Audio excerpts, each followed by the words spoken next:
सुप्रभात दोस्तों, welcome to S2 classes, Subra Saraswati classes. तो आज की क्लास में हम आपको स्टार्ट करने जा रहे हैं। क्या स्टार्ट करने जा रहे हो सर? तो आज की क्लास में हम आपको पढ़ाएंगे मैथमेटिक्स, वो भी क्लास 10th की। यानी अब हम शुरू करने जा रहे हैं क्लास 10th की मैथमेटिक्स, और इसके अंदर हम आपको पढ़ाएंगे आज पहला चैप्टर, जिस चैप्टर का नाम आप जानते हो कि है रियल नंबर। क्या नाम है? Real number. हाँ सर, ये सब तो हम जानते हैं। तो आज हम आपको कंप्लीट करेंगे एक्सरसाइज 1.1, और एक्सरसाइज 1.1 में बेसिकली आपको जानना है यूक्लिड डिवीजन लेमा, या कह लो एल्गोरिदम।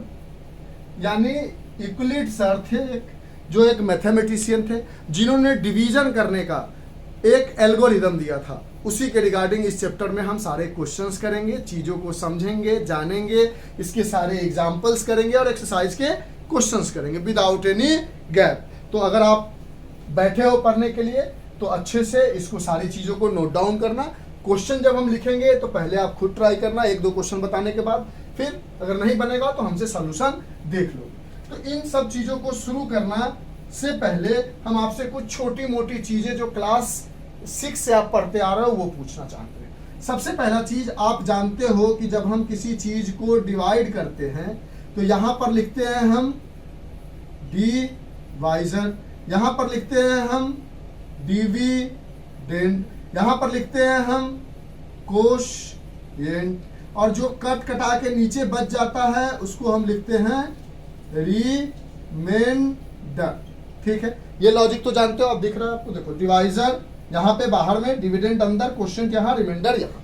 अब जो बच्चे मेट्रोपॉलिटन सिटी में पढ़ रहे हैं, मतलब को जो अलग स्कूल, मेट्रोपॉलिटन नहीं, हर जगह अपना अपना स्कूल कहता है, वो कुछ इस तरीके से लिखता है, ऐसा बना लेता है और यहाँ पे लिख देता है डिवाइजर, यहाँ पे लिख देता है डिविडेंड, और क्वोशिएंट यहाँ ना लिख के ऊपर लिख लेता है। तो दोनों का मतलब सेम है। अगर आप ऐसे जानते हो तब भी ठीक हो, ऐसे जानते हो तब भी ठीक हो, हमें लिखने से अभी कोई मतलब नहीं है। हमें सिर्फ सीखना है इनके एल्गोरिदम को कि ये क्या कहना चाह रहे हैं। ठीक, अच्छा, अगर हमने कहीं पर बोल आपसे पूछा कि क्या आपको डिवीजन आता है, समझेंगे क्या हम कहना चाह रहे हैं। हम ये कहना चाह रहे हैं कि हम आपको आज क्लास 10th की मैथमेटिक्स स्टार्ट कर रहे हैं, जिसके अंदर हम आपको रियल नंबर का एक्सरसाइज 1.1 बताएंगे, जिसके अंदर यूक्लिड डिवीजन लेमा या एल्गोरिदम जैसी कुछ चीज है जो डिवीजन करने का एक तरीका बताती है। जिन्होंने बताया है उनका नाम है यूक्लिड सर।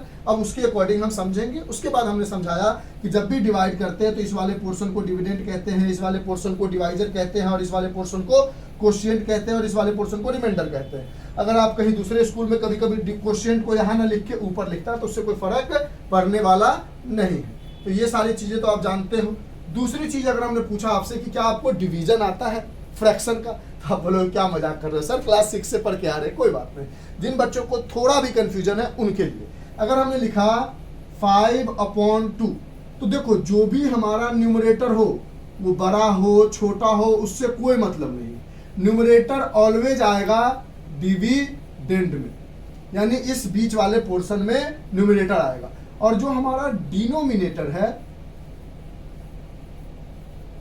वो हमेशा आता है डिवाइजर वाले पोर्शन में। कहां पे आता है? डिवाइजर वाले पोर्शन में। इस बात को हमें ध्यान रखना है। जैसे अगर हमने 5/2 लिखा तो इसको आप ऐसे डिवाइड करोगे, 2 यहां पर 5, 2 को आपने लिखा डिवाइजर में, 5 को लिखा आपने डिविडेंड में, क्योंकि ये न्यूमरेटर था। Numerator always comes as a dividend. अब इसको डिवाइड करोगे तो बोलोगे 2 2 जा 4, 1 आ गया रिमाइंडर। यानी यहां पर जो आपका डिवाइजर था वो 2 था। डिवाइजर क्या था? 2 था। जो डिविडेंड था वो क्या है हमारे पास? 5 है। जो क्वोशिएंट है वो क्या है हमारे पास? 2 है। और जो रिमाइंडर है वो क्या है हमारे पास? 1 है। अगर इसी तरह हमने लिखा, सपोज कर लो 7/3, तो इसको अगर डिवाइड करोगे तो आप बोलोगे सर न्यूमरेटर जो है वो डिविडेंड में आएगा, डिनोमिनेटर जो है वो डिवाइजर में आएगा, और 3 2 जा 6 देंगे और 1 आ जाएगा रिमाइंडर। यानी ये हमारे पास फिर से हो गई डिवाइजर, ये हो गई हमारे पास डिविडेंड, ये हो गई हमारे पास कोशिएंट, और ये हो गई हमारे पास रिमाइंडर। मान लो एक और डिवीजन करते जो हम समझाना चाह रहे हैं, ये तो समझ गया हो कि क्या पढ़ाने जा रहे हैं, इक्विलिट डिवीजन एल्गोरिदम को समझाने जा रहे हैं। पहले इन सब चीजों को समझते अपने आप इक्विलिट डिवीजन एल्गोरिदम आपको ऑटोमेटिकली समझ में आ जाएगा। है यस, इतना इजी है सर, डिवाइड करना है क्या? एग्जैक्टली करना तो डिवीजन ही है, बस थोड़ा सा चीजें सीख लेनी है कि किस लॉजिक से डिवीजन करना है। ठीक है सर, देखते हैं आप कौन सी लॉजिक बताते हो और वो लॉजिक हमें समझ में आती है या नहीं आती। यहां तक बात समझ रहे हो? अगर हमने लिख दिया 8/3 तो आप एज इट इज लिखोगे 8 as a dividend, 3 as a divisor, divide करोगे 3 2 जा 6, 2 इज द रिमाइंडर। फिर लिखने की जरूरत नहीं कि कौन डिवाइजर है, कौन डिविडेंड है, कौन कोशिएंट है और कौन रिमाइंडर है, नहीं सर मत लिखो। अब एक बात देखो, यहां से अगर आप इस बात को गौर करते हो तो देखो 5 को आप ऐसा लिख सकते हो 2 × 2 + 1, देखो तो 5 ही आया। उसी तरह अगर 7 को चाहो तो क्या लिख सकते हो आप, dividend equals to 3 × 2 6 plus remainder 1। अगर आप 8 को चाहो तो क्या लिख सकते हो, divisor into this 3 × 2 plus remainder 2। यानी इन तीनों को अगर आप गौर से देखो तो dividend is equal to divisor into quotient plus remainder, dividend is equal to divisor into quotient plus remainder. अगर इसको देखो गौर से तो dividend is equal to divisor into quotient plus remainder. यानी यहां से एक खूबसूरत सा रिलेशन बन के आया। क्या रिलेशन बन के आया हमारे पास कि डिविडेंड, इसमें से कुछ पोर्शन को साइड से इरेज करें जो डिवाइड किया हमने, समझ गया हो आप, ऊपर वाले पोर्शन को इरेज कर देते, डिवीजन समझ गया कि क्या हम लिखना चाह रहे हैं। ठीक है सर, समझ गए। यानी आप ये कहना चाह रहे हो कि जो हमने क्लास 6 में पढ़ा था dividend is equal to divisor into quotient plus remainder, हाँ एग्जैक्टली उसी क्लास 6 की हम बात कर रहे हैं। अच्छा लिख लो सर। फिर तो हमने लिखा डिविडेंड, जो डिवाइड किया था उसको साइड में यहां लिख देते हैं, 3 था ना यहाँ पे, 3 8 3 2 जा 6 1। Dividend is equal to divisor into quotient plus remainder. बताओ तो ये जो हमने लिखा है इसमें किसी को कोई तकलीफ है? कैसे तकलीफ हो सकता है सर, ये बात तो हमने क्लास 6 7 में ही पढ़ ली है। अगर तकलीफ होगी तो लोग मजाक नहीं उड़ाएंगे, इस बच्चे को dividend is equal to divisor into quotient plus remainder नहीं आता। कोई बात नहीं, उड़ाने वाले हमेशा मजाक उड़ाया करते हैं। अगर आपको नहीं आता है तो समझ लेंगे। देखो ना, ये डिविडेंड है is equal to divisor into quotient 3 × 2 plus remainder 2, तो क्या हो गया 8 हो गया। इसको भी देखोगे तो वो लॉजिक बन रहा है और इसको भी देखोगे तो वो लॉजिक बन रहा है। इस बात का ध्यान रखेंगे कि न्यूमरेटर को हमेशा ऊपर लिखना, डिवाइडेंड में लिखना है और डिनोमिनेटर को हमेशा डिवाइजर में लिखना है। जैसे हमने 5/2 दिया, 7/3 दिया, 8/3 दिया, इसकी जगह अगर हम बोलते A/B को डिवाइड करो तो क्या करते, आप बोलते कि सर जो न्यूमरेटर है वो आ जाएगी डिविडेंड में, जो डिनोमिनेटर है वो आ जाएगी डिवाइजर में, और जो इसका कुछ कटेगा पता नहीं, ये डिजिट का हमें पता ही नहीं है, तो मान लो इसका कोशिएंट कुछ Q आया होगा और रिमाइंडर कुछ R आया होगा। ये डिजिट कुछ ऐसी रही होगी जिसको डिवाइड A को करने के बाद कुछ कोशिएंट आया होगा जो हमें पता नहीं, इसलिए हमने Q के टर्म में लिखा, क्योंकि फ्रैक्शन हमेशा हमारे पास जो दिया हुआ है फ्रैक्शन वो कैसा दिया हुआ है, A/B। समझेंगे क्या क्या चीजें, हर चीज को एकदम बारीकी से समझाने की कोशिश करते हैं। पहला पॉइंट आपने समझा, dividend is equal to divisor into quotient plus remainder. अगर हमने फ्रैक्शन 5/2 की जगह, 7/3 की जगह और 8/3 की जगह A/B लिया होता तो आप क्या करते, न्यूमरेटर को डिविडेंड में डालते, डिनोमिनेटर को डिवाइजर में डालते, इन दोनों को डिवाइड करते तो कुछ क्वोशिएंट आता और कुछ रिमाइंडर आता। जैसे इसको आपने लिखा था 7 इज इक्वल टू, तो उसी तरह इसको लिख सकते हो A is equal to, A dividend था, 7 डिविडेंड था, बी इंटू क्यू, देखो तो डिवाइजर इंटू क्वोशिएंट यानी B into Q plus remainder. बोलो ये बात समझ में आई? हाँ, इसमें कुछ कहाँ कुछ था सर, जहां पे डिविडेंड था 5 या 7 या 8 वहां पर आपने ए ले लिया, जहां पे डिवाइजर था 2 या 3 वहां पर आपने बी ले लिया। तो dividend equal to divisor into quotient की जगह क्यू प्लस रिमाइंडर, क्योंकि इसको डिवाइड करने पर क्या क्वोशिएंट और क्या रिमाइंडर आएगा ये हमें पता नहीं, क्योंकि एक अल्फाबेट है तो हमने क्वोशिएंट और रिमाइंडर को भी अल्फाबेट में मान लिया। पहला पॉइंट समझ में आया। दूसरी चीज आराम से एकदम धीरे धीरे धीरे, ये समझ में आ गया तो क्वेश्चन यूं चुटकियों में हो जाएगा। हाँ सर एग्जैक्टली। देखो अब इस बात को गौर करो, अगर मान लो एक और फ्रैक्शन हम आपको साइड में दे देते हैं 6 and 6/3, 6/3, इसको डिवाइड करो 3 6 3 2 जा 6 कैंसिल्ड 0। इसमें 6 को क्या लिख सकते हो 3 into 2 divisor into quotient plus remainder. तो जब आपने इसको डिवाइड किया तो देखा रिमाइंडर इसका क्या आया 1 आया, ठीक है लिखा हुआ है यहाँ पे। इसको डिवाइड किया तो रिमाइंडर 1 आया, इसको डिवाइड किया तो रिमाइंडर 2 आया, इसको डिवाइड किया तो रिमाइंडर 0 आया। यानी रिमाइंडर जो है वो या तो 0 हो सकता है, समझेंगे आराम से। ये वाला पोर्शन समझ गए, इसमें से कोई एक पोर्शन इरेज करते हैं, लिख लो जो भी यहाँ तक लिखना है लिख लो, ये सब रहने देंगे अभी। ये पोर्शन इरेज कर देते हैं, हमने समझाया कि कैसे लिखते हैं, कोई एक भी होगा तो काम बन जाएगा। ठीक है सर। अब एक बात को गौर करो, सबको देखकर, क्या देखकर गौर करना है सर? एक और डिवीजन कर देते हैं हम कहीं साइड में, मान लो हमने कर दिया, यहीं पे कर देते हैं, ठीक है।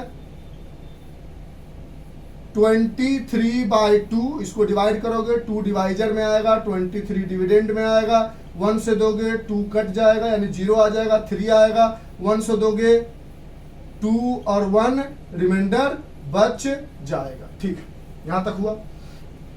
अब एक बात को गौर करो, पहला चीज आपने देखा कि या तो रिमाइंडर 0 होगा, क्या रिमाइंडर कभी निगेटिव आएगा? नहीं, 0 आ जाएगा। देखो यहाँ पे 0 आया है। या तो रिमाइंडर 0 से बड़ा होगा, रिमाइंडर या तो 0 होगा, ये तो बात हम समझ गए हैं सर। हाँ, ये बात समझ गए सर, रिमाइंडर 0 हो सकता है। लेकिन क्या रिमाइंडर 0 से छोटा -1 -2 आएगा कभी डिवीजन में? कैसी बात करते हो सर, कहां से आएगा नेगेटिव नंबर? ठीक है, यानी रिमाइंडर 0 से बड़ा हो सकता है। अच्छा, दूसरी चीज, क्या रिमाइंडर डिवाइजर से बड़ा हो सकता है? क्या मतलब सर? फिर से बोलो। क्या ये जो रिमाइंडर आया है वो डिवाइजर से 2 से बड़ा हो सकता है? कभी नहीं। सोचो, यहां पर हमने 2 × 2 दिया, फिर कट के 0 हुआ, ये 3 आया, तो इसको तब तक डिवाइड करते हैं जब तक जो रिमाइंडर है वो डिवाइजर से छोटा। अगर मान लो यहाँ 2 आया होता तो फिर डिवाइड करते ना, मान लो यहाँ पर 1 आया, इसकी जगह 3 आया होता तो 2 से फिर डिवाइड करते ना। यानी हम तब तक डिवाइड करते रहते हैं जब तक रिमाइंडर डिवाइजर से छोटा ना हो जाए। इससे ये अगर बड़ा रहेगा तो अभी डिवीजन और हो सकता है। जैसे देखो यहाँ पर 3 था तो और डिवीजन हुआ, यानी अगर रिमाइंडर बड़ा हो जाएगा डिवाइजर से तो फिर डिवाइड होगा। अगर मान लो इसकी जगह सपोज करते अभी नहीं है 3 आया होता तो क्या आप यहीं तक छोड़ देते? नहीं, इसको फिर लिखते 2 × 2, फिर तब तक करते जब तक कि जो रिमाइंडर है वो डिवाइजर से छोटा ना हो जाए। यानी रिमाइंडर 0 हो सकता है, 0 से बड़ा भी हो सकता है, लेकिन हमेशा डिवाइजर से छोटा होगा। तो यहां से हम लिख सकते हैं कि जो हमारा रिमाइंडर है वो 0 या 0 से बड़ा हो सकता है, लेकिन डिवाइजर से छोटा होगा। और यहाँ पर डिवाइजर क्या है हमारा? बी ही तो है। बोलो, इन सब डिवीजन से ये लॉजिक समझ में आया? पक्की वाली बात, रिमाइंडर कभी भी डिवाइजर से बड़ा कैसे जाएगा? जाएगा तो उसको फिर डिवाइड करोगे ना। कोई भी एग्जांपल ले लो आप, तो रिमाइंडर देखोगे इससे छोटा रहेगा ना। अगर इसके बराबर भी हो जाएगा तो फिर डिवाइड करोगे, इससे बड़ा हो जाएगा फिर डिवाइड करोगे। यानी बराबर भी नहीं हो सकता और बड़ा भी नहीं हो सकता, हमेशा छोटा हो सकता है। लेकिन 0 हो सकता है और 0 से बड़ा हो सकता है, 0 से छोटा नहीं हो सकता। लेकिन डिवाइजर, क्योंकि यहाँ पर डिवाइजर है बी, उससे छोटा हो सकता है। यहां तक हमें लगता है आपको स्टोरी समझ में आ गई। अब इन सब पार्ट को हम डिलीट कर रहे हैं, ये रहने दे रहे हैं, ये रहने दे रहे हैं, और ये सब डिजिट वाले डिलीट कर रहे हैं। इरेज कर, लिख लो जो भी लिखना है।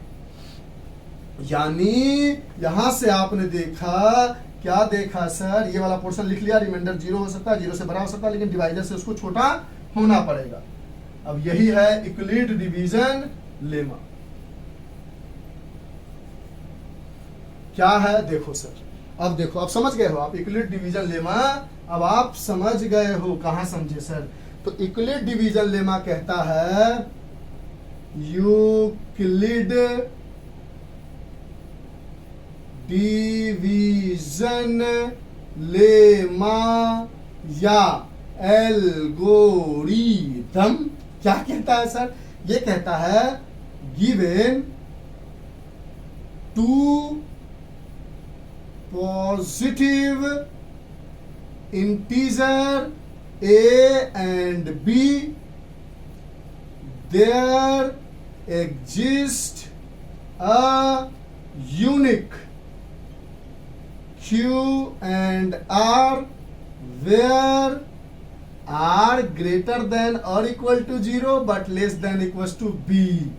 समझ गए। अब b कहां से आया, तो b को उन्होंने डिवाइजर मान लिया था, क्योंकि फ्रैक्शन उन्होंने a अपॉन b लिया था, और यही है यूक्लिड डिवीजन लेमा। ये जो लाइन लिखा हुआ है, इसी बात को तो हमने लिखा है ना कि given two positive integer a and b there exist a unique q and r, यानी अगर आप 5/2 करते हो तो 2 5 जा 2 2 जा 4 1। अब ऐसा थोड़ी है कि 5/2 करोगे और 2 से डिवाइड करोगे 5 को, तो कभी यहाँ पे क्वेश्चन 2 आ जाएगा और कभी यहाँ पे क्वेश्चन 3 आ जाएगा, कभी यहाँ पे रिमाइंडर 1 आ जाएगा, कभी यहाँ पे रिमाइंडर 2 आ जाएगा। ऐसा नहीं होगा, हमेशा क्वेश्चन वही होगा 5/2 का और रिमाइंडर वही होगा। डिजिट चेंज करोगे तो क्वेश्चन और रिमाइंडर चेंज होगा। तो कहता है अगर कोई एक पॉजिटिव इंटीजर a और b है तो उसका क्वेश्चन और रिमाइंडर हमेशा वही q एंड r यूनिक होगा, सबके लिए अपना अपना। अगर आपने 7/3 लिखा है तो इसके लिए जो क्वेश्चन है वो 2 है और 3 2 जा 6, जो रिमाइंडर है वो 1 है। हमेशा के लिए, हर बार जब भी कोई भी डिवाइड करेगा, इंडिया में, लंदन में, पाकिस्तान में, फ्रांस में, बांग्लादेश में, कहीं भी डिवाइड करेगा, अगर आपको 8/3 है तो इस केस में इसका जो क्वोशिएंट होगा वो 2 होगा और रिमाइंडर जो होगा वो भी 2 होगा। अगर आपके पास 6/2 है तो इस केस में इसका जो क्वोशिएंट है वो 3 होगा और रिमाइंडर जो है वो 0 होगा। इंडिया के, वर्ल्ड के, पूरे यूनिवर्स के किसी भी कोना में, इसलिए बोला यूनिक क्यू एंड आर होगा, जहां पर ए और बी अगर एक पार्टिकुलर कोई पॉजिटिव इंटीजर लेते हैं तो। इसी बात को हमने इस तरीके से समझाया। आपको यूक्लिड डिवीजन लेमा या एल्गोरिथम समझ में आया? नहीं आया होगा तो दोबारा रिपीट करोगे। यानी यही कहता है यूक्लिड डिवीजन एल्गोरिथम, इसलिए हमने उल्टा जाके फिर सीधा पहुंचे। ये सारी बातें लिखो।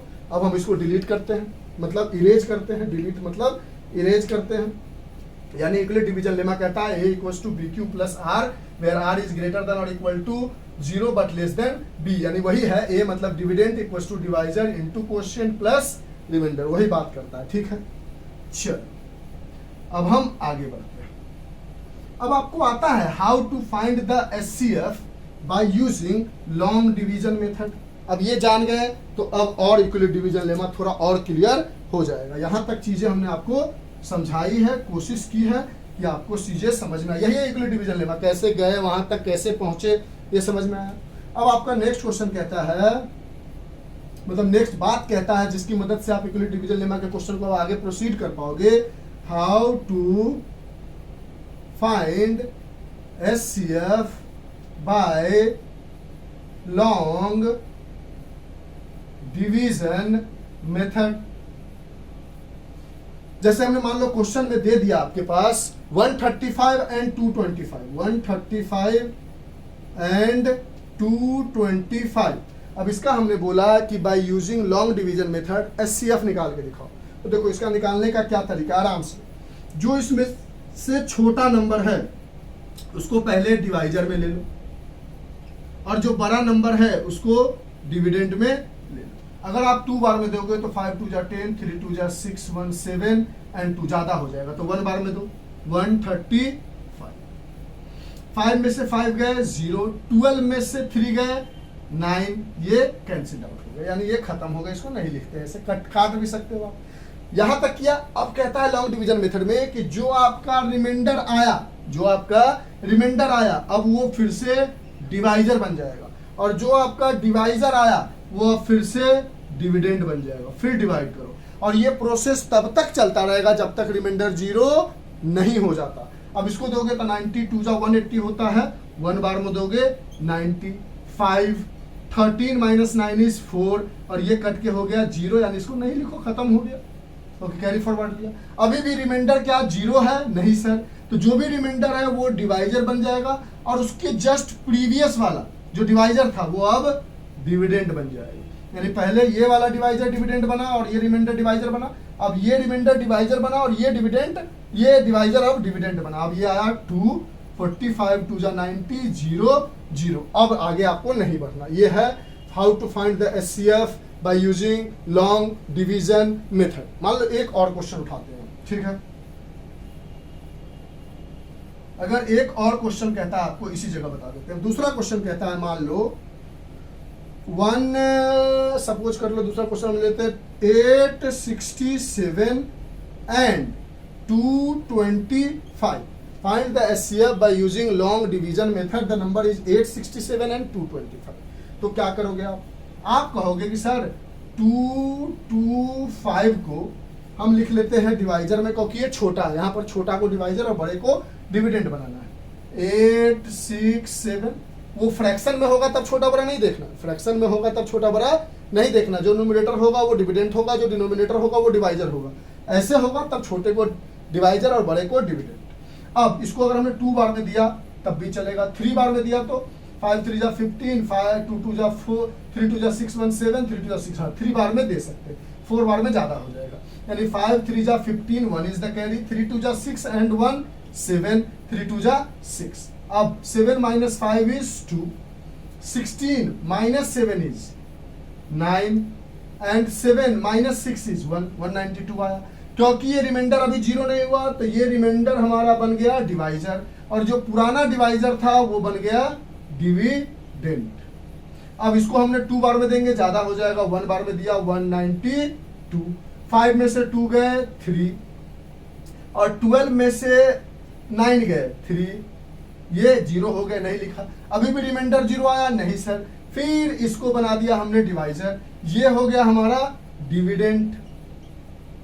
अब इसको कितनी बार में दे सकते हैं? 4 5 6, 6 3 जा 18, 6 3 जा 18, 119 ज्यादा हो जाएगा, यानी 5 बार में। 5 3 जा 15, 1 इज द कैरी, 5 3 जा 15 and 1 16, 12 minus 5 is 7, 8 minus 6 is 2, subtract तो कर लोगे। अब यहाँ आ गया हमारे पास 33। तब तक देखो, फिर हमने क्या किया, जो रिमाइंडर आया उसको डिवाइजर बना दिया और जो डिवाइजर था उसको डिविडेंड बना दिया। देख रहे हो ना, ऐसा प्रोसेस चलता रहेगा जब तक पूरा 0 ना आ जाए। फिर 1 बार में दिया, यहाँ हो गए 27। अब यहाँ से 13 minus 7 is 6, ये कैंसिल हो गए, यहाँ बचे 27। ये जो लास्ट का है इसको थोड़ा ऊपर लिख देते, नीचे जाता वो जगह यहाँ पर 27। ये पूरा एक ही पार्ट है यहाँ तक। अब दिया आपने 6 4 जा 24, बचे 3, ठीक है। फिर आपने इसको बनाया डिवाइजर और 6 को बनाया डिविडेंड और 3 2 जा 6। अब 0 हो गया, तो ये हो गया हमारा, this is the method to find the long division, find the HCF by long division method. यानी इस केस में सबसे लास्ट डिवाइजर क्या है? सबसे लास्ट डिवाइजर क्या है? 45, यानी HCF इज इक्वल टू 45। इसमें सबसे लास्ट डिवाइजर क्या है? लास्ट डिवाइजर क्या है हमारा? वो है 3, यानी HCF इज इक्वल टू 3। तो ये तरीका होता है to find the HCF by using long division method. बोलो ये बात समझ में आई या नहीं आई? ठीक है, अभी और बहुत सारे क्वेश्चंस करेंगे तो और क्लियर होगा। अब देखो 3 7 जा 21, 3 5 जा 15, 3 2 जा 6, 1 सेकेंड, 1 इज द कैरी, 3 8 जा 24 एंड 2 3 9। ठीक, अब इसका HCF है 3 और इसका HCF है 45। अब इसी को हम चेंज कर दे, इसको, इस क्वेश्चन को हम बदल दे और हम यहां पर ये लिख दे, फाइंड HCF बाय, समझना इसी बात को कैसे कैसे हम पुरानी क्लास को नई क्लास में जोड़ रहे हैं। क्वेश्चन हम बदल दिया, हमने बोला find HCF by using Euclid division algorithm या लेमा, कुछ भी लिखा हो सकता है, यूक्लिड डिवीजन एल्गोरिदम या लेमा। अगर इसी क्वेश्चन को हमने बदल दिया find HCF by using Euclid division algorithm या लेमा। अब यही क्वेश्चन है आपका एक्सरसाइज 1.1 का पहले क्वेश्चन का पहला पार्ट ये है और तीसरा पार्ट ये है। पहले क्वेश्चन का पहला पार्ट ये है और तीसरा पार्ट ये है। तो आप पहले लॉन्ग डिवीजन मेथड से बनाओगे। लॉन्ग डिवीजन मेथड से बनाने के बाद पहला डिवीजन देखोगे, समझेंगे। देखो पहला डिवीजन देखोगे, पहला डिवीजन आपका कहाँ तक है, मार्कर नीचे चला गया। पहला डिवीजन कहाँ तक है, यहाँ तक। यानी पहले डिवीजन में देखोगे तो 225 इस लॉजिक पर dividend equals to divisor into quotient plus remainder. तो इसके पहले वाले का पहला पार्ट 225 को आप क्या लिख सकते हो, देखो 135 into 1 divisor into quotient plus remainder 90। पहला पार्ट खत्म। दूसरे पार्ट का डिविडेंड क्या है 135। 135 को क्या लिख सकते हो 90 इंटू 1 प्लस 45। 90 into 1 plus 45। अगला डिविडेंड क्या है 90। 90 को आप क्या लिख सकते हो 45 इंटू 2 प्लस 0। 45 into 2 plus 0। और यही है this is the method to find the HCF by using Euclid division lemma. और इस समय जो लास्ट डिवाइजर है वो हो गया एचसीएफ 45। यानी जब भी आपसे एचसीएफ पूछा जाए bye using Euclid division lemma तो आप पहले लॉन्ग डिवीजन मेथड से बना लोगे और इस तरह से इसको लिख लोगे। इस तरह से छोड़ दोगे तो पूरा एक नंबर भी नहीं आएगा।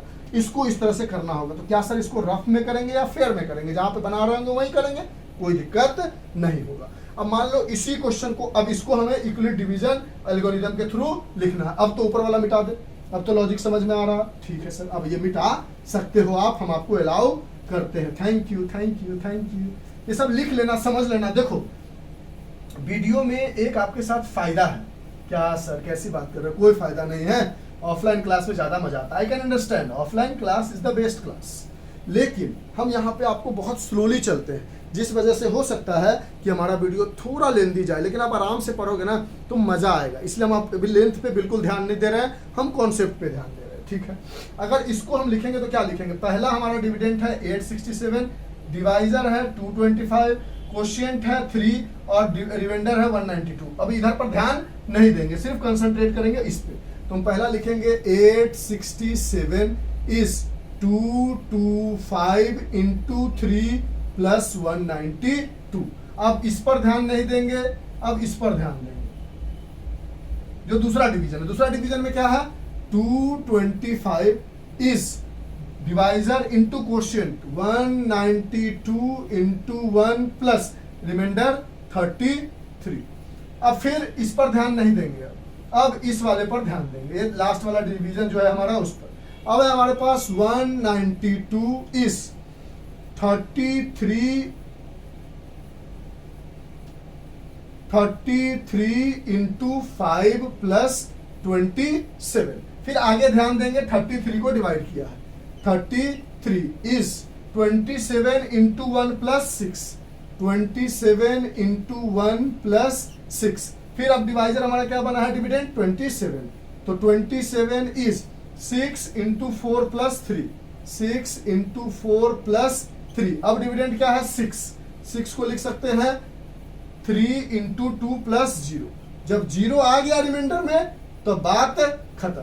अब लास्ट में क्या आया है डिवाइजर 3, तो HCF इज 3। और यही है हमारा find the HCF by using Euclid division algorithm. तो इसीलिए आपको डायरेक्ट इस तरह से लिखना थोड़ा टफ हो सकता है, क्योंकि दिमाग में कैलकुलेशन करना पड़ेगा। इसलिए पहले आप लॉन्ग डिवीजन मेथड से सॉल्व कर लो, उसके बाद आराम से करते रहो। तो ये हमने आपको बता दिया इनडायरेक्टली एक्सरसाइज 1.1 का फर्स्ट पार्ट और थर्ड पार्ट।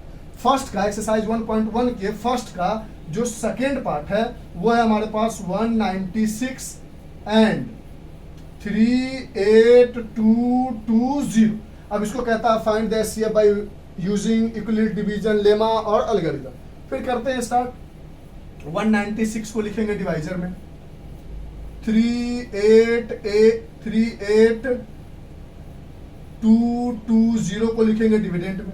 अब इसको डिवाइड करेंगे तो यहाँ लिखेंगे पहले 1, क्योंकि 2 बार में ये ज्यादा हो जाएगा। तो यहाँ लिखेंगे 196, यह आ जाएगा 12 minus 6 is 5, sorry 12 minus 6 is 6 17 minus 9 is 8 and 2 minus 1 is 1, 186। तो क्या इसको आप डिवाइजर बना दोगे? अरे बकलोल, अभी रिमाइंडर कहाँ बचा है? पूरा डिवाइड करके जो रिमाइंडर बच जाता है उसको डिवाइजर बनाते हैं। अभी ये फाइनल रिमाइंडर थोड़ी है, अभी हमारा डिजिट उतरना बाकी है। ये डिविजिबल नहीं है लेकिन अभी डिजिट उतरना तो बाकी है ना, तो पूरा रिमाइंडर आने दो, उसको डिवाइजर बनाओ। अब ये आया, इसको अब आप 9 बार में दे सकते हो। तो 9 6 जा 54, 5 इज द कैरी, 9 9 जा 81 and 5 86, 8 is the carry, 9 8 17, 12 minus 4 is 8, 15 minus 6 is 9, ठीक, एंड ये जीरो 98 आ गया। क्या अब ये रिमाइंडर है? नहीं सर, अभी भी तो एक जीरो उतरना बाकी है। यानी पूरा डिवाइड होके जो बचेगा वो रिमाइंडर को डिवाइजर बनाओगे ना, इसलिए क्वेश्चन को समझना जरूरी है। अब जीरो दिया, अब आप 5 बार में दोगे तो 9 8 0, इसका रिमाइंडर ही 0 आ गया एक ही स्टेप में।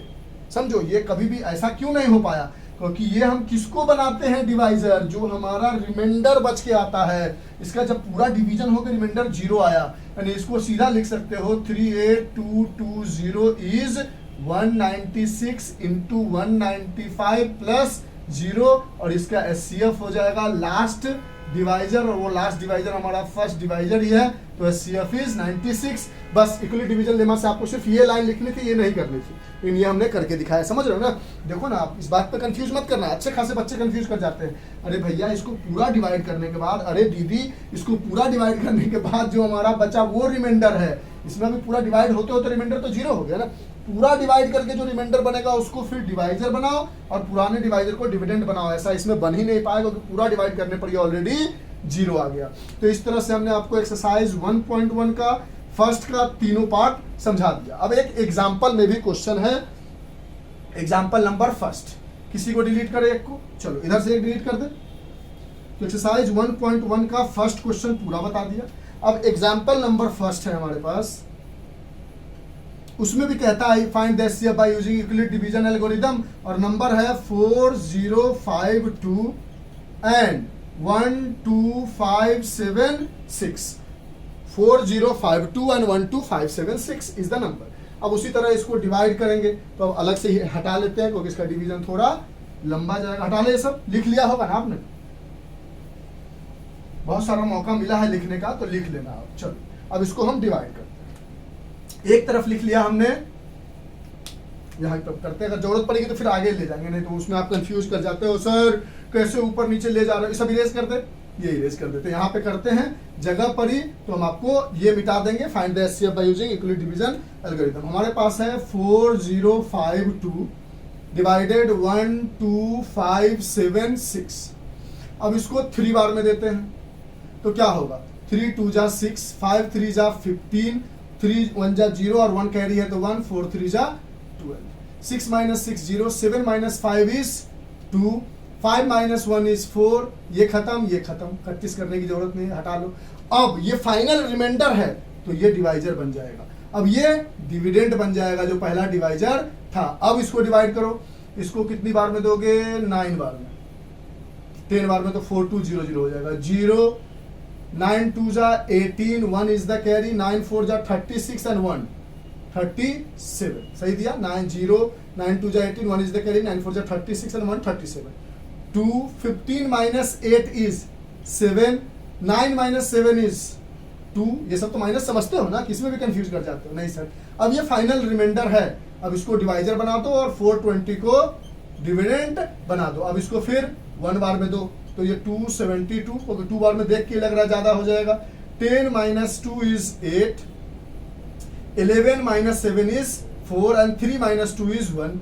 फिर 272, इसको 2 बार में दोगे फिर ज्यादा हो जाएगा। Find SCF bye using Euclid division algorithm, वही क्वेश्चन वही है। फिर इसको 1 बार में दोगे 148, 12 minus 8 is 4, 6 minus 4 is 2 and 1।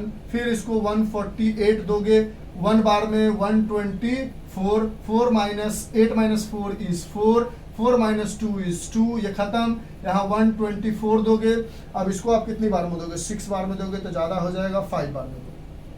5 4 जा 20, 5 2 जा 10 and 1 12। ये हो गया 4, ये खत्म। अब ये बन 5 4 जा 22 इज द करी 5, हाँ ठीक है। अब यहाँ पे 24, ओहो सर अब 0 हो गया। अब इसको लिखेंगे कैसे भाई, यूजिंग इक्वलिटी डिवीजन एल्गोरिथम। तो पहले इस वाले डिवीजन को पूरा पकड़ो, एक डिवीजन है ना कंप्लीट रिमाइंडर के साथ, तो इसको लिखो 1 2 5 7 6 एरो 4 0 5 2 इंटू 3 प्लस 4 20। अब ये खत्म हो गया। अब ये वाले को पकड़ो जो पूरा एक डिवीजन है, और इसको लिखो 4 0 5 2 is divisor into quotient plus remainder 420 into 9 plus 272। फिर आगे पकड़ो इस वाले को, अब है 420 इज 272 इंटू 1 प्लस 148। फिर अब इसको पकड़ो, हर एक डिवीजन को पकड़ते चलो। अब यहां से 2, ये सब एक साथ नीचे लिखना, 272 यहां लिख देते हैं, 272 is 148 into 1 plus 148 into 1 plus 20। 272 को लिख रहे हैं 148 इंटू 1 प्लस 124। हंस क्यों रहे हो सर? हमें यहाँ लिखना ही पड़ेगा, जगह कम है। अच्छा, फिर ये डिवीजन पकड़ो। अब इसको लिखोगे 148 इज 124 इंटू 1 प्लस 24। फिर इसको पकड़ो, अब इसको लिखोगे 124 इज 24 इंटू 5 प्लस 4। फिर इसको पकड़ो, फिर इसको लिखोगे 24 इज 4 इंटू 6 प्लस 0। यानी ये ऐसे करके बनाना है, ये तो हमने इसलिए बताया ताकि इसको देख के ऐसे उतारना आसान होगा। और लास्ट डिवाइजर है हमारे पास 4, तो एचसीएफ हो गया हमारे पास 4। And this is all about the method to find the HCF by using Euclid division lemma. समझ में आया या नहीं आया? हाँ सर, आया। तो ये हमारा था यूक्लिड डिवीजन लेमा का HCF निकालने का तरीका। अब इसको लिख लो जो भी आपको लिखना है, ठीक है। 271 इंटू 1 है, 272 इंटू 1 है, और यहाँ इंटू 1 है। स्क्रीनशॉट ले लो, जो भी करना है। इस तरह से हमने आपको बहुत ही डिटेल एक्सप्लेनेशन करके चीजों को समझाई। अब अगर जो बच्चे को लगता नहीं सर आज की क्लास में हम इतना ही पढ़ना चाहते हैं, वो आप वीडियो को स्किप करके रोक के, अब इस इतना तक के क्वेश्चन हमने एक्सरसाइज 1.1 का फर्स्ट क्वेश्चन का तीनों पार्ट समझाया, एग्जाम्पल फर्स्ट समझाए, इसको करो और आप रुक जाओ थोड़ी देर, फिर कल इसको कंटिन्यू करना। लेकिन हम एक्सरसाइज 1.1 के सारे वीडियोस सारे क्वेश्चंस एक ही वीडियोस में कवर करने की कोशिश करेंगे ताकि आपको दिक्कत नहीं हो। अब हमारा सेकेंड एग्जाम्पल कहता है, so that every even positive integer is in the form 2q and every odd positive integer in the form 2q plus 1 where q is some integer। ये हमारा एग्जाम्पल नंबर सेकेंड है। देखो ऐसे question को करने का एक आसान तरीका, क्वेश्चन को पढ़ो, देखो क्या लिखा हुआ 2q, अब 1 लिखा हुआ है, प्लस में क्या लिखा हुआ उससे कोई मतलब, लिखा हुआ है क्या 2q। तो पहले आप लिख लो यहां से 2q प्लस r। बस ध्यान रखना है कि क्वेश्चन में कहीं पर स्क्वायर क्यूब जैसी टर्म की बात तो नहीं की जा रही है, जैसे क्वेश्चन नंबर 5th और 6th में की जा रही है एक्सरसाइज 1.1 की, ठीक है। 4th और 5th में 5 क्वेश्चन है, 4th और 5th। तो देखो कहता है so that every even positive integer in the form of 2q and every odd positive integer in the form of 2q plus 1 where q is some integer. तो पहले आप लिख लो ऐसा, एकदम हर क्वेश्चन में ऐसा लिख दो। अब इसको a इक्वल टू मान लो, क्योंकि आपको पता नहीं है ना कि किसको डिवाइड करके आया, तो हर क्वेश्चन में a इक्वल टू दिस लिख लो। अरे हर क्वेश्चन का मतलब समझते आराम से, बिल्कुल जल्दीबाजी नहीं है हमें एकदम आराम से है। आपको जल्दीबाजी है तो आप 2 के स्पीड में देख लो, 1.5 के स्पीड में देख लो। जब भी क्वेश्चन, जैसे एक और क्वेश्चन हम एग्जाम्पल 4 लिख के समझाते हैं, एग्जाम्पल 4, दोनों को एक साथ को रिलेट करेंगे तो शायद समझ जाओ। कहता है so that every odd positive integer, यहां पर एवरी नहीं है, यहां पर है any odd positive integer is in the form 4q plus 1 और 4q plus 3 where q is some integer। देखो अब इसमें क्या है, 4q प्लस कुछ भी उससे मतलब नहीं, यहां पर लिख लो a equals to 4q plus r। अब समझ में आया, a equals to 2q plus r, a equals to, क्योंकि 4q से शुरू है तो 4q प्लस r। बस ये ध्यान रखना कि कहीं पर स्क्वायर ये क्यूब वगैरह की बात तो नहीं की जा रही है, वहां पे थोड़ा अलग करेंगे, ठीक है। अब देखो ये उसी फॉर्म में तो है ना, a equals to B Q plus R, where r 0 से बड़ा तो हो सकता है लेकिन b से बड़ा नहीं।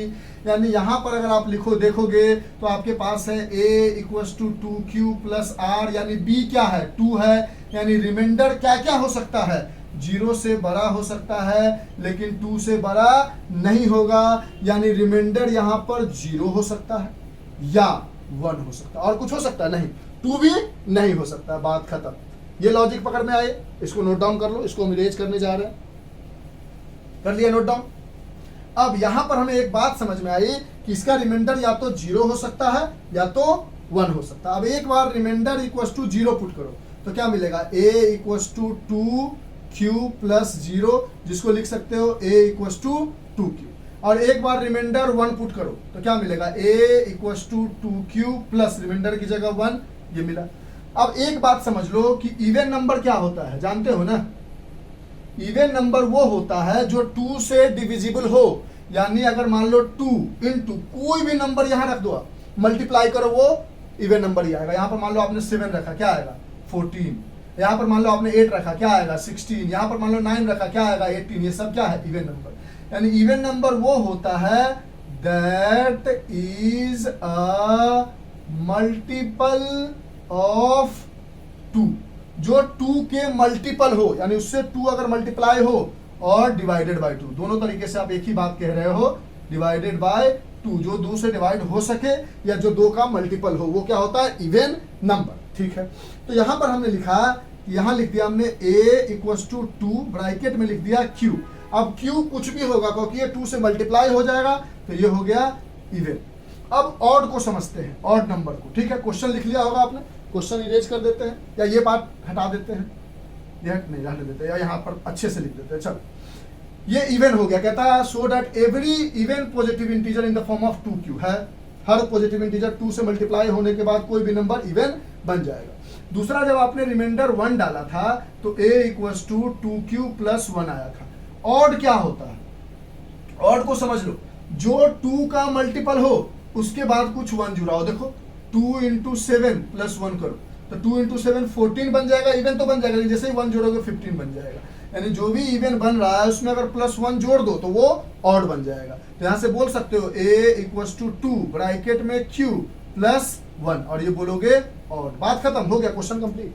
तो बोलोगे कि yes every positive integer, even positive integer in the form of 2q, क्योंकि 2 से मल्टीप्लाई होने के बाद कोई भी नंबर इवन हो जाता है, और a इक्वस टू 2q, 2 से मल्टीप्लाई हुआ प्लस 1 गया तो ये क्या हो गया, ऑड हो गया। ठीक है, ये क्वेश्चन समझ में आया, इरेज कर दे, बस यही तक बनाना है आपको, यहां से स्टार्ट करना है, ये लिख देना है और ऐसा ब्रैकेट में करके दिखा देना है कि क्योंकि 2 का मल्टीपल है, टीचर समझ जाएंगे इवन है, यहाँ 2 का मल्टीपल है प्लस 1 है, समझ जाएंगे टीचर ऑड है। और ये हमारा पहले क्वेश्चन का सोल्यूशन हो गया, इसको नोट डाउन कर लो। अब हम दूसरे क्वेश्चन पे आते हैं। इस क्वेश्चन में अगर आप लॉजिक समझ गए होंगे, a equals to B Q plus R where R greater than और equal to 0 but less than b, b is the divisor, और यहाँ पर b की वैल्यू क्या है 4 है, यानी रिमाइंडर 0 से बड़ा या 0 के बराबर और 4 से छोटा, यानी इस केस में रिमाइंडर क्या होगा 0 1 2 3, सब रिमाइंडर होगा, 4 नहीं होगा, निगेटिव कुछ नहीं होगा। ये पार्ट लिख लिया, इरेज कर दे, और ऊपर वाला भी लिख लो, दिख रहा है लिख लो, इरेज कर रहा है,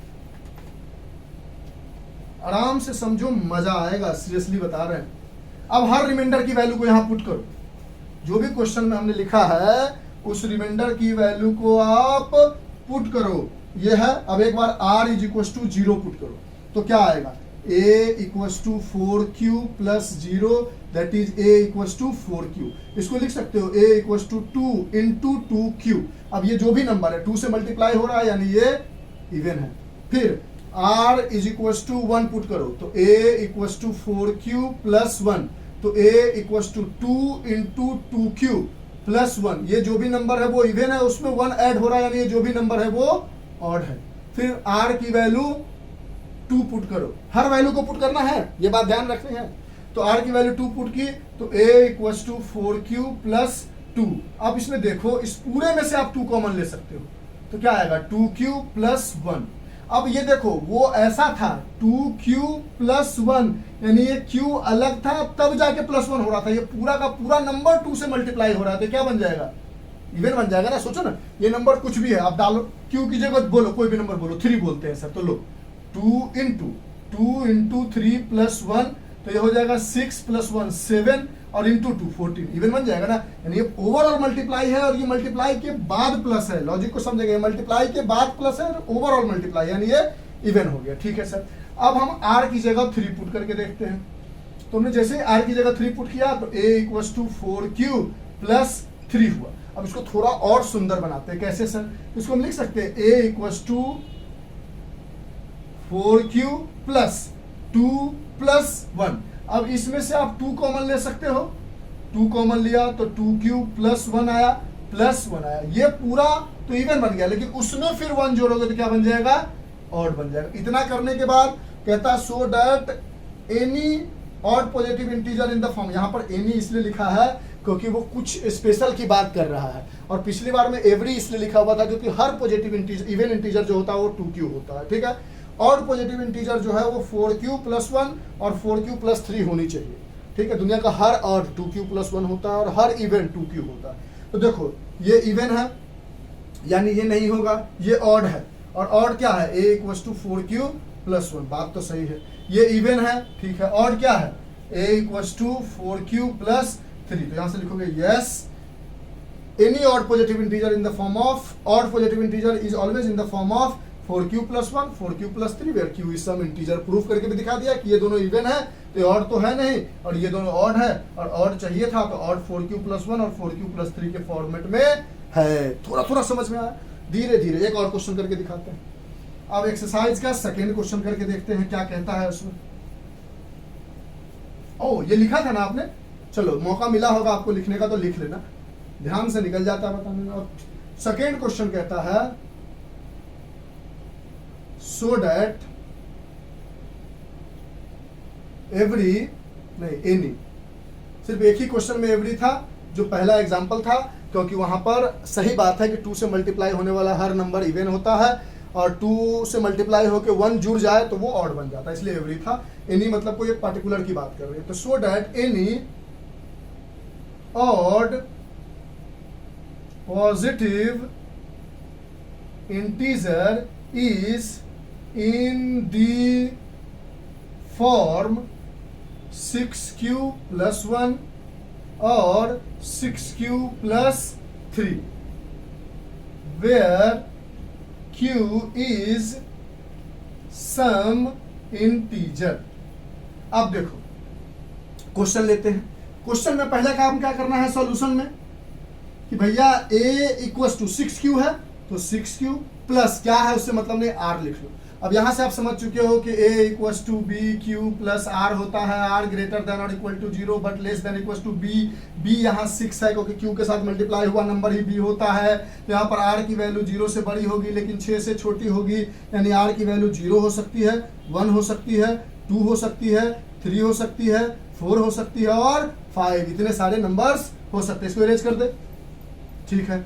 अब इसमें आपको हर वैल्यू पुट करनी है, तो r इज इक्वल्स टू आपने 0 पुट किया तो क्या मिला आपको a equals to 6q plus 0 यानी a इक्वल्स टू 6q।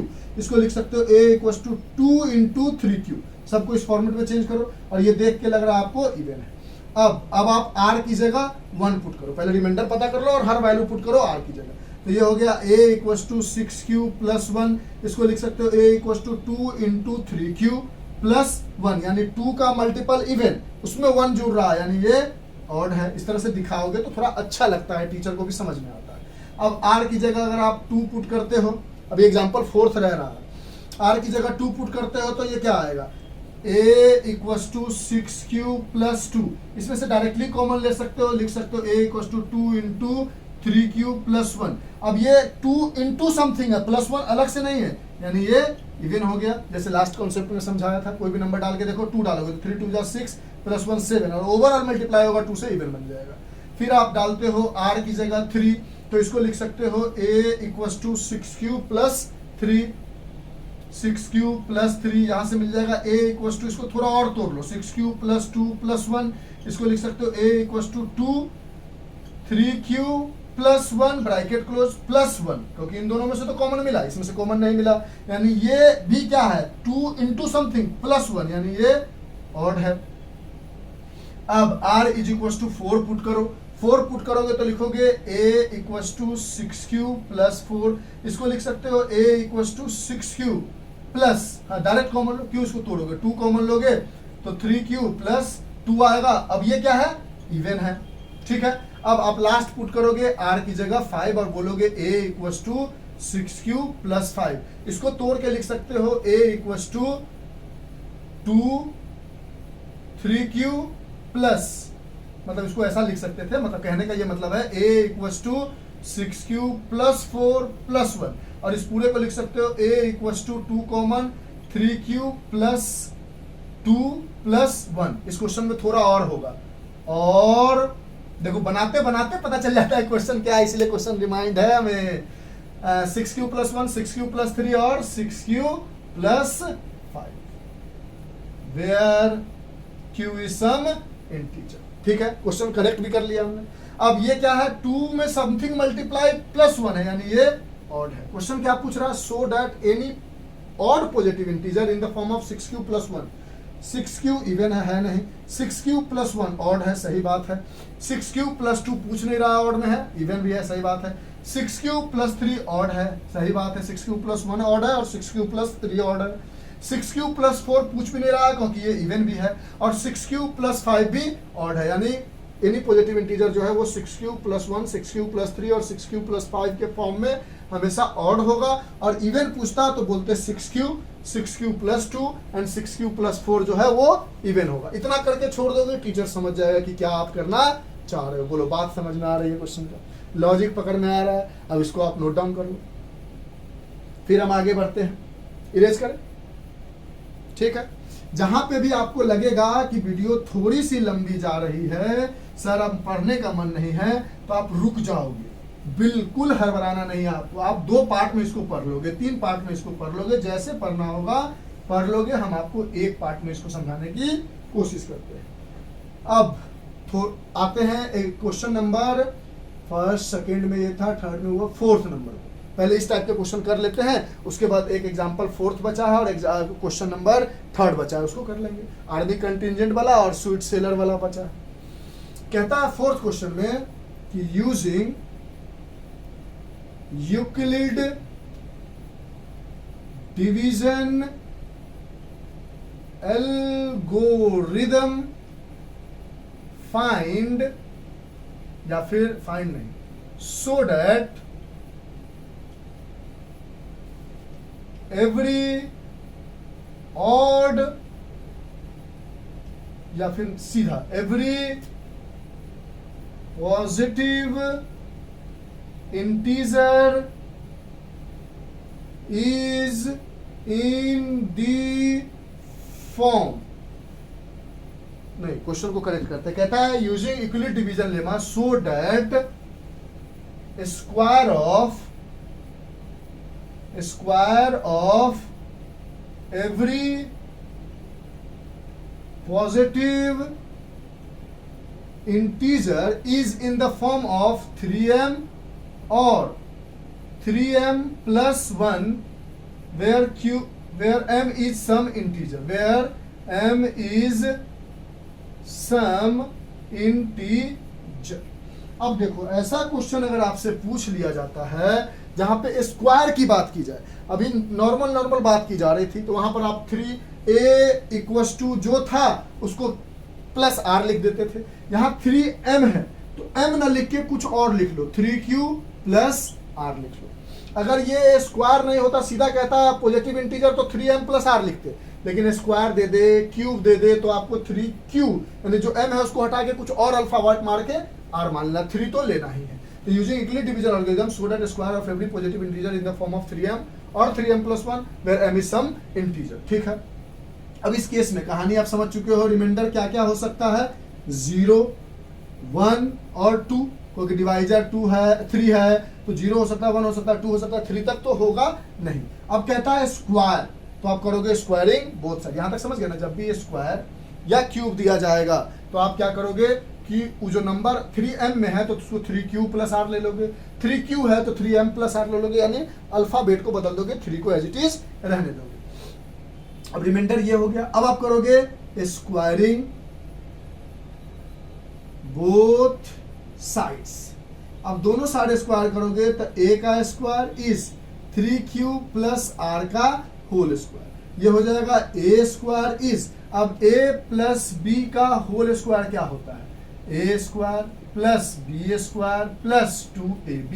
ये इस टाइप के क्वेश्चन है जिसको जितना हम बना के समझाएंगे ना और आप प्रैक्टिस करोगे उतना ज्यादा आपको समझ में आएगा, इसको रटा नहीं जा सकता, प्रैक्टिस से आ सकती है। तो ये हो जाएगा a square plus b square plus 2 into a into b, ये आ जाएगा a स्क्वायर यानी 3 3 जा 9 q square plus r square plus 3 2 जा 6 q r।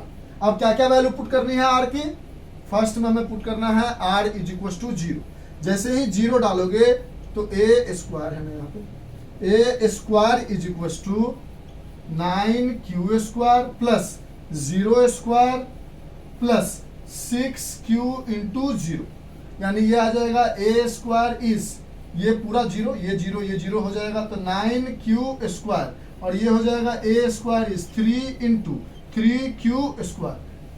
3q को मान लिया क्योंकि 3m के फॉर्म में है। अब ब्रैकेट में जो भी आया उसको लिख दो a स्क्वायर इज 3 और m बना दो, कुछ भी आता है इसके अंदर 3q square plus 1 plus 4 plus 5 कुछ भी आता, उससे फर्क नहीं, सब ब्रैकेट को 3 बाहर छोड़कर m बना दो।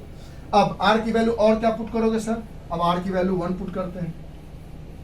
1 पुट किया आपने तो ये हो गया a स्क्वायर इज, इसमें तो कोई फर्क पड़ेगा नहीं, 9q स्क्वायर प्लस यहां डालोगे 1 स्क्वायर प्लस यहां डालोगे 6qr इंटू 6q1, ये हो जाएगा a square is 9q square plus 1 plus 6q। इन दोनों को एक तरफ लिख लो तो a square is 9q square plus 6q plus 1। इन दोनों में से आप 3 कॉमन लो तो a स्क्वायर 3 कॉमन आ भी सकता है, तो ये क्या बच जाएगा 3q square plus 2q plus 1। Bracket में जो भी आया उसको m बना दो तो a square is equal to 3m plus 1। 3m के फॉर्म में है, 3m प्लस 1 के फॉर्म में है, लेकिन अभी भी r की एक वैल्यू बची है, उसको भी पुट करके देख लेते हैं। तो r इज इक्वल टू अगर 2 पुट करोगे तो क्या हो जाएगा, ये a स्क्वायर वैल्यू यहाँ पुट करोगे क्योंकि स्क्वायर में पूछ रहा है, रिजल्टेंट यही लिख लोगे, रिमाइंडर यही लिख लोगे, ऐसा नहीं कि इसके बाद रिमाइंडर लिखोगे, यहीं पर रिमाइंडर बता दोगे क्या होगा, लेकिन वैल्यू इसमें पुट करोगे। तो a square is equal to 9q square plus r square यानी 2 स्क्वायर प्लस 6q इंटू 2, ये क्या बन जाएगा 9q square plus 4 plus 12q। इसको देखो थोड़ा सटीक तरीके से हम क्या लिख सकते हैं, 9q square plus 12q plus 3 plus 1। इसको एज इट इज लिखा, 4 को 3 प्लस 1 बना दिया। यहां से क्या मिला, a स्क्वायर इज, इन तीनों में से 3 कॉमन ले लो तो 3q square plus 4q plus 1 और प्लस 1। अब इस पूरे, ये प्लस 1 तो कॉमन में नहीं जाएगा ना इसलिए बाहर में है प्लस 1। अब इस पूरे को m बना दो तो क्या हो गया 3m प्लस 1, यानी रिमाइंडर 0 डाला तो हमारे पास 3m आया, 1 डाला तब भी 3m प्लस 1 आया, और 2 डाला तब भी 3m प्लस 1 आया, यानी square of every positive integer is in the form of 3m और 3m plus 1 where m is some integer. Some integer मतलब ये भी हो सकता है, ये भी हो सकता है, ये भी हो सकता है, इसलिए हमने हर इस वाले पोर्शन को m बना दिया है। बोलो ये समझ में आया, यानी पहले ये वाला पोर्शन लिखोगे, फिर ये लिखोगे, फिर ये लिखोगे, और फिर ये लिख के छोड़ दोगे, टीचर ऑटोमेटिकली समझ जाएगा कि आपने क्या किया है और क्या बनाया है। इरेज करें, अब इसका कर देना इरेज, ले लिया स्क्रीनशॉट। अब इसका लास्ट क्वेश्चन, नहीं इसका अभी 2 क्वेश्चन और बचा है इस टाइप के लास्ट क्वेश्चन। अब कहता है आगे वाले क्वेश्चन में, क्वेश्चन नंबर 5 में कि यूजिंग यूक्लिड डिवीजन लेमा या एल्गोरिदम जो भी है, so that cube of every positive integer is in the form 9m, 9m plus 1 or 9m plus 8 where m is some integer। ये क्वेश्चन नंबर 5 है, ठीक है। अब देखो यहां पर आप फिर उसी तरह, क्यूब है, हमने बोला स्क्वायर और क्यूब नहीं होता तो आप डायरेक्ट लेते a equals to 9m plus r, लेकिन है स्क्वायर और क्यूब तो m की जगह कुछ और ले लोगे आप, m की जगह क्या कर लोगे, कुछ और ले लोगे। तो सॉल्यूशन में आप क्या करोगे, लिखोगे a equals to 9q plus r। लेकिन एक बात और ध्यान रखना है, अगर ये लिख के चलते हो तो r की वैल्यू 0 1 2 3 4 5 6 7 8 8 तक, यहां तक वैल्यू लेकर लिखना पड़ेगा ना, क्योंकि b की वैल्यू 9 है तो 0 से लेकर 8 तक जाना पड़ेगा और करते करते हमारा दिमाग हो जाएगा खराब। तो एक बात ध्यान रखना कि जब भी कुछ बड़ा नंबर मिल जाए तो देखो कि 9 किसी का स्क्वायर रूट है क्या, हाँ सर 3 3 जा 9 होता है, ओके। तो इसको आप ऐसा लिखो a is equal to 3q plus r। इसको क्यूब जब सही करोगे तो 3 3 जा 9 3 जा 27 आ जाएगा और उसमें से आप 9 कॉमन निकाल सकते हो, क्योंकि क्यूब और स्क्वायर का बात है ना। तो क्यूब करोगे तो कहीं ना कहीं ये 3 9 बन जाएगा, तो आसानी से 9 कॉमन लेके 9m प्लस 1 और 9m प्लस 8 बता सकते हैं। तो ये सब प्रैक्टिस से आएगा कि जिसका भी, जैसे पिछली बार में 3 था, 3m और 3m प्लस 1 था, अगर वो 4 होता तो उसको 2 ले लेते ताकि और r की वैल्यू कम हो जाए। तो पहला चीज तो m को q में बदल दिया और इसमें 9 का वापस 3 आ सकते थे तो हमने थोड़ा छोटा ले लिया। तो r इज इक्वल टू हो गया 0 1 एंड 2। ये छोटा तभी ले सकते हो जब कहीं पे क्यूब या स्क्वायर लिखा हो, simple odd positive integer, even positive integer, every integer, ये सब बात की गई हो और क्यूब स्क्वायर नहीं किया गया हो तो ये गलत काम मत करना। उसको जैसे 6q 4q को हमने कुछ नहीं टच किया, 2q नहीं लिखा, क्योंकि वहां पर क्यूब और स्क्वायर की बात नहीं थी, क्योंकि क्यूब और स्क्वायर करने पर हमें जो चाहिए रिजल्टेंट वो 3 से मल्टीप्लाई होकर आ सकता है, लेकिन नॉर्मल में नहीं आ सकता। तो नॉर्मल हो तो ऐसा नहीं करना है, लेकिन जब क्यूब और स्क्वायर हो तो 9 का 3 4 का 2, फिर अगर मान लो कुछ ऐसा है, सपोज कर लो 8, सपोज कर लो 25 है तो उसका 5 ले लो, समझ रहे हो ना। वैसे मैक्सिमम यही आएगा, यानी जिसका स्क्वायर रूट निकल सकता है, ठीक ना। 16 है तो 4 ले लो, तो इस तरह हमने 9 को 3 ले लिया। अब ये हो गया रिजल्टेंट। कह रहा है क्यूब, तो हम करेंगे क्यूबिक बोथ साइड्स। ये ऐसे क्वेश्चन है कि जितना प्रैक्टिस करोगे उतना समझ में आएगा, इसलिए हम आपको हर क्वेश्चन बना के दिखा रहे हैं। क्यूब करोगे तो ये हो जाएगा a cube is 3q plus r का होल क्यूब। तो आप बोलोगे a प्लस b का होल क्यूब हमने पढ़ रखा है a cube plus b cube plus 3a square b plus 3ab square. तो यहां डाला, निकाला हमने a cube is a cube plus b cube plus 3a square b plus 3ab square. इस फॉर्मूला पे a इसको मान लिया, 3q को और b r को मान लिया, बैठा दिया। अब यहां से आया a क्यूब इज 3 3 जा 9 3 जा 27q cube plus r cube plus 3 3 जा 9 3 जा 27 q स्क्वायर r मल्टीप्लाई कर लोगे प्लस 3 3 जा 9 q r स्क्वायर। ठीक है, अब हम रिमाइंडर डालना शुरू करते हैं और क्वेश्चन को बनाना शुरू करते हैं। लिख लिया a प्लस बी का होल क्यूब का फॉर्मूला। अब हमारे पास डालना क्या क्या है रिमाइंडर में, तो हमें रिमाइंडर में पहले डालना है r इज इक्वल टू 0। यहां से लिखा आपने a cube is equal to r is equal to 0 डालोगे तो इसमें तो कोई फर्क पड़ेगा नहीं, प्लस 0 का cube plus 27 Q square into 0 plus 9 Q into 0 square, ये पूरा 0, ये 0, ये 0 बच जाएगा। A cube is 27 Q cube. अब देखो यहाँ से 9 कॉमन लेना हमारे लिए आसान है, तो 9 कॉमन लिया, 3 क्यू क्यूब आया। अब m कुछ भी इंटीजर है तो 3 क्यू क्यूब भी हो सकता है, तो ए क्यूब बराबर 9m मिल गया। अब हम क्या करेंगे, अब हम डालेंगे r की जगह 1। अब हम यहाँ पे डालते हैं r की जगह 1, तो ये हो जाएगा A cube is 27 Q cube, 27 Q cube plus r की जगह 1 डाला तो 1 का cube plus 27 Q square into 1, 27 Q square into 1 plus 9 Q into 1 square, 9 Q into 1 square. यहाँ से आपको मिलेगा A cube is 27 Q cube plus 1 plus 27 Q square plus 9 Q, क्योंकि 1 का स्क्वायर 1 ही होगा।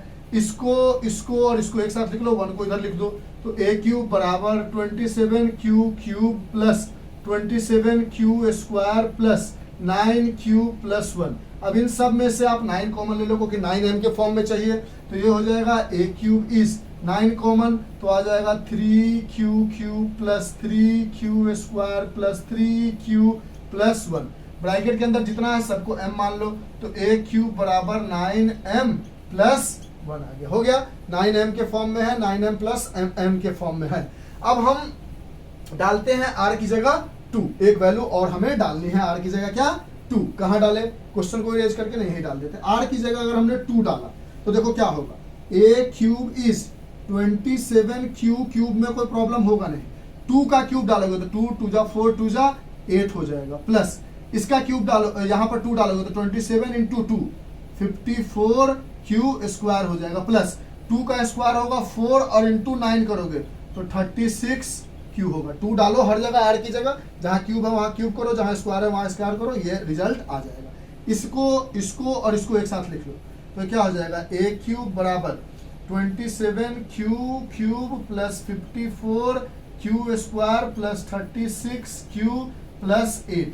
इन सब में से 9 कॉमन ले सकते हो, 8 को ऐसा तोड़ भी नहीं सकते कि 9 कॉमन हो जाए, 9 से छोटा नंबर है, तो यहाँ से ए क्यूब बराबर 9 कॉमन लिया तो 3 क्यू क्यूब प्लस 9 6 जा 54 Q square plus 4 Q plus 8 आया। इन सबको m बना दोगे तो ये ए क्यूब बराबर 9m प्लस 8 आ जाएगा।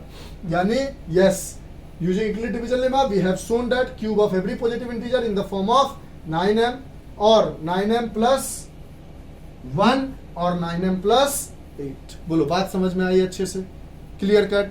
अब इसको आप नोट डाउन कर लो, जल्दी से नोट डाउन कर लो, फिर हम आगे बताते हैं। अब आते हैं हमारा बचा हुआ 2 एग्जाम्पल्स में, 1 घंटे हो गए नहीं, चल इरेज कर दे। इस तरह से आप प्रैक्टिस करोगे, practice makes a man perfect. और आप जब सारे चीज देखोगे ना तो आपको धीरे धीरे धीरे धीरे सब क्लियर होता चला जाएगा कि एग्जैक्टली सर करने की क्या कोशिश कर रहे हैं। ठीक है, तो वो जो 2 क्वेश्चन बचा है उसको हम अभी बता देते हैं। ठीक है, एग्जाम्पल नंबर 4 पे आते हैं। एग्जाम्पल नंबर 4 में कहता है अ स्वीट सेलर हैज 420 काजू बर्फी, 420 काजू बर्फी एंड 130 बादाम barfi. She wants to stack them in such a way that each stack has the same number and covers least area. Find the number in the stack for this purpose. ठीक है। और एक ये example का था, और एक एक्सरसाइज का क्वेश्चन नंबर 3 है। कहता है army contingent of 616 members has to march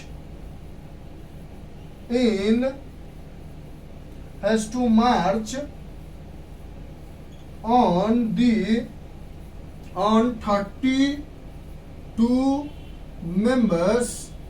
Army contingent of 616 member has to march on 32 members of each column. चलो इस क्वेश्चन को पहले बाद में हम देख लेते हैं थोड़ा सा, ताकि कंफ्यूजन ना हो कि क्या है क्वेश्चन। ठीक है, क्वेश्चन है हमारे पास कि an army contingent of 616 member has to march behind, हम लैंग्वेज सोचते हैं गलत ना हो इसीलिए, behind an army band of 32 members in a parade, in a PARADE. कहता है the two groups are to march the same number of column.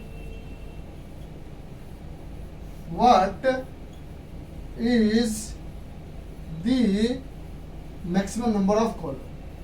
Maximum number of column in each para. ठीक, कहता है देखो समझेंगे, एक स्वीट सेलर है जिसके पास 420 काजू बर्फी है, मुंह में पानी आ गया सर, कोई बात नहीं, 130 बादाम बर्फी है। वो काजू बर्फी और बादाम बर्फी को डब्बे में इस तरीके से लगाना चाहती है कि एक लाइन में अगर काजू बादाम मिला के 5 मिठाई डाला तो अगली वाली स्टेक में भी 5 डालेंगे, उसके अगले वाले में भी 5 डालेंगे, यानी इस तरीके से फिटअप करना है कि हर स्टेक में सेम नंबर ऑफ मिठाई हो, और कम से कम हर स्टेक मतलब ऐसे खड़ा किया ना, 1 मिठाई 2 मिठाई 3 मिठाई 4 मिठाई, ऐसे एक लाइन पर 6-7 मिठाई, फिर एक लाइन पर 6-7 मिठाई, जितना डब्बे में फिलअप हो सके। और वहां से उन्होंने बोला कि इस तरीके से करना है कि वो क्या करे, हर स्टेक में सेम नंबर हो, यानी एक लाइन में अगर आपने 7 मिठाई डाला तो अगले लाइन में भी 7, अगले लाइन में भी 7, अगले लाइन में भी 7, और पूरे डब्बे में जो स्टेक बना हुआ उसमें हर जगह 7-7 मिठाई, और कवर्स लिस्ट एरिया, और इस तरीके से सजाओ ताकि फैला के मत रखो ताकि वो कम एरिया ले सके। तो find the number in the each stack for this purpose. बताओ कितना नंबर रखेंगे हर स्टेक में, यानी आपको क्या करना है, उस डब्बे के अंदर कम एरिया भी ले और ज्यादा से ज्यादा मिठाई भी आए। इसके लिए क्या करना होगा, मैक्सिमम नंबर ऑफ मिठाई निकालना होगा, डालना होगा एक स्टेक में, एक लाइन में जितना डब्बे को फिलअप किया जा सके, स्पेस नहीं छोड़ना। अगर 6 भर सकता है तो 6 डालेंगे, 7 भर सकता है तो 7, यानी क्वेश्चन से पता चला कि हर स्टेक में मैक्सिमम नंबर ऑफ स्वीट्स डालेंगे इन ईच स्टेक, हर स्टेक में क्या डालेंगे, मैक्सिमम नंबर ऑफ स्वीट्स डालेंगे। जैसे ही मैक्सिमम, ताकि वो लिस्ट एरिया कवर कर सके, so it take least area, जितना ज्यादा डालेंगे उतना ज्यादा मिठाई कवर अप हो पाएगा। तो जब भी आपको क्वेश्चन में देख के पता चल जाए कि मैक्सिमम की बात हो रही है तो आप निकाल दो HCF, जो आंसर होगा वो हो जाएगा HCF। और इसमें डायरेक्ट दिया हुआ है मैक्सिमम, क्वेश्चन को देखो, अगर डायरेक्ट मैक्सिमम सब दिया हुआ तो HCF निकाल दो, डायरेक्ट मिनिमम सब दिया हुआ तो LCM निकाल दो। अगर कुछ समझ नहीं आ रहा तो पता करो कि उसमें मैक्सिमम की बात हो रही है या मिनिमम की, लैंग्वेज में मत जाओ। लिस्ट एरिया लेना तो मैक्सिमम का मैक्सिमम मिठाई रख सकते हैं, यानी इसमें मैक्सिमम की बात हो रही है, HCF निकाल दो, जो आएगा वो आंसर। यहाँ पे मैक्सिमम दिया हुआ है तो HCF निकाल दो, जो आएगा वो आंसर।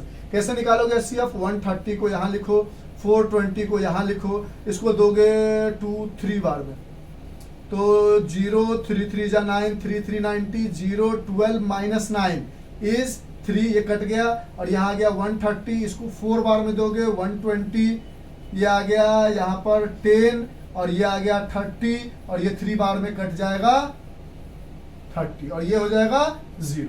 अब इसको ऐसे लिख दो, 420 is written as 130 into 3 plus 30, फिर लिखो 130 can be written as 30 into 4 plus 10, and 30 can be written as 10 into 3 plus 0। अब इसमें बोल दोगे कि number of stack for this purpose is 10 because it's HCF is 10। उसी तरह इसी मेथड से इसके HCF को आप होमवर्क में करके लो। आप क्या करोगे, 32 को इधर लिखोगे, 616 को इधर लिखोगे, डिवाइड करोगे, HCF वगैरह निकालोगे, जो HCF होगा वही मैक्सिमम नंबर ऑफ कॉलम बनेगा। तो एक क्वेश्चन इतना बताने के बाद हम आप पे छोड़ते हैं ताकि आप इसको कवर अप करने की कोशिश करो। इसको बनाओ, नहीं बनेगा तो आप कमेंट करो, नेक्स्ट क्लास में हम आपको बता देंगे, मतलब नेक्स्ट वीडियो में आपको हम बता देंगे जब आपको हम बता रहे होंगे। यानी ओवरऑल हम ये कहना चाहते हैं कि मैक्सिमम सब दिख जाए तो आप HCF निकालो, नहीं दिखे तो पता करो कि इसमें मैक्सिमम की बात हो रही है या मिनिमम की। अगर मैक्सिमम की तो HCF, मिनिमम की तो LCM, ये लॉजिक है। और HCF उसी तरह निकालेंगे, इतना सारा नंबर का HCF निकाल के दिखाया है bye using long division method, और उसको कैसे इक्वली डिवीजन लेमा में करना है। तो एक क्वेश्चन तो हम आपके लिए छोड़ ही सकते हैं। तो काफी मेहनत के बाद, काफी जद्दोजहद के बाद हमने आपके इस पूरे चैप्टर को कर दिया, एक्सरसाइज को कर दिया कंप्लीट। चैप्टर को नहीं, किसको, एक्सरसाइज को कर दिया कंप्लीट। इसमें से जो भी नोट डाउन करना हो कर लो। और इस तरह से आपका आज का एक्सरसाइज 1.1 इक्वली डिवीजन लेमा पूरा क्लियर करने की कोशिश की हमने। एक बार नहीं समझ में आया, दूसरी बार देखना। क्या बात करते हो सर, एक बार में तो हालत खराब हो गई। चलिए, तो टाइम वेस्ट नहीं करते ताकि वीडियो लंबा हो जाएगा। Bye, have a nice day, enjoy, take care, stay home, stay safe and always try to solve the question whenever you have seen my video. Video देखने के बाद हमेशा एक क्वेश्चन सॉल्व करने की कोशिश करो।